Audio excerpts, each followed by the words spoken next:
Le livre de Éphésiens, chapitre 1. Paul, apôtre de Jésus-Christ par la volonté de Dieu, aux saints qui sont à Éphèse et aux fidèles en Jésus-Christ, que la grâce et la paix vous soient données de la part de Dieu notre Père et du Seigneur Jésus-Christ.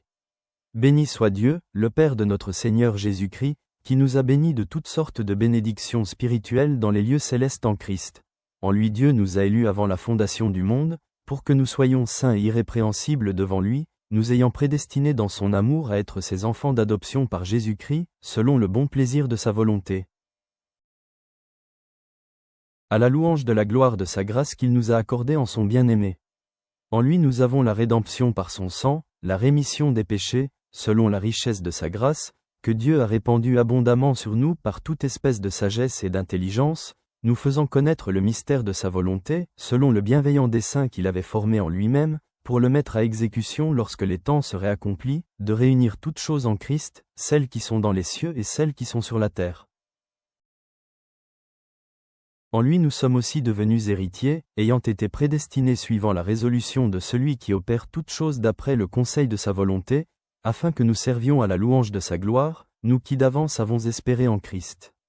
En lui vous aussi, après avoir entendu la parole de la vérité, l'évangile de votre salut, en lui vous avez cru et vous avez été scellés du Saint-Esprit qui avait été promis, lequel est un gage de notre héritage, pour la rédemption de ceux que Dieu s'est acquis, à la louange de sa gloire. C'est pourquoi moi aussi, ayant entendu parler de votre foi au Seigneur Jésus et de votre charité pour tous les saints,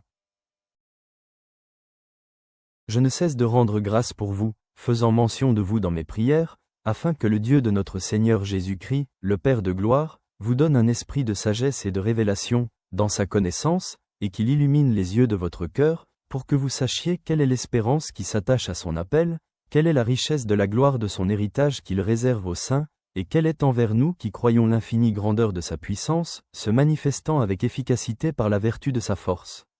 Il l'a déployé en Christ, en le ressuscitant des morts, et en le faisant asseoir à sa droite dans les lieux célestes. Au-dessus de toute domination, de toute autorité, de toute puissance, de toute dignité, et de tout nom qui se peut nommer, non seulement dans le siècle présent, mais encore dans le siècle à venir.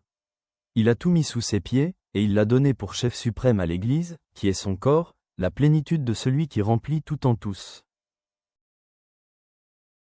Père céleste, nous nous présentons devant toi avec gratitude pour les bénédictions spirituelles que tu nous as accordées par le Christ. Merci de nous avoir choisis avant la fondation du monde et de nous avoir adoptés comme tes enfants. Puissions-nous vivre à la lumière de cette vérité, cherchant à refléter ta grâce et ton amour dans nos vies. Que ta présence soit notre réconfort et notre assurance. Amen.